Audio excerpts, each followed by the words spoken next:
j'ai une question, je sais que vous avez déjà posé la question, mais maintenant, moi, je vais poser une question sur la question. Lui, là, on sait tous que c'est pas lui. Mais maintenant, lui, c'est qui? C'est ça ma question. C'est qui a décidé? Qui a imaginé ça?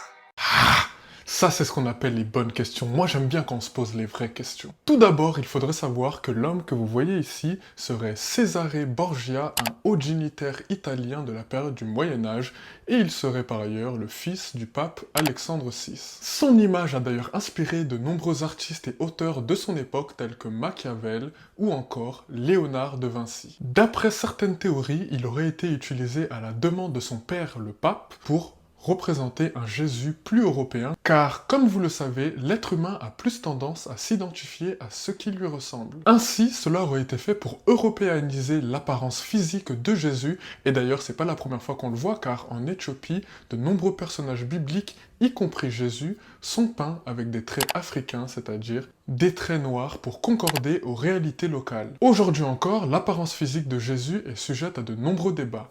Quoi qu'il en soit, les livres religieux n'ont pas spécifié son apparence physique, ce qui montre que cela n'a pas d'importance par rapport au message qu'il a donné. Mais entre nous, on peut quand même se dire que Jésus, étant né dans la province de la Judée romaine, il y a plus de chances qu'il ait eu la peau mate avec des traits sémites que les traits européens présentés derrière moi.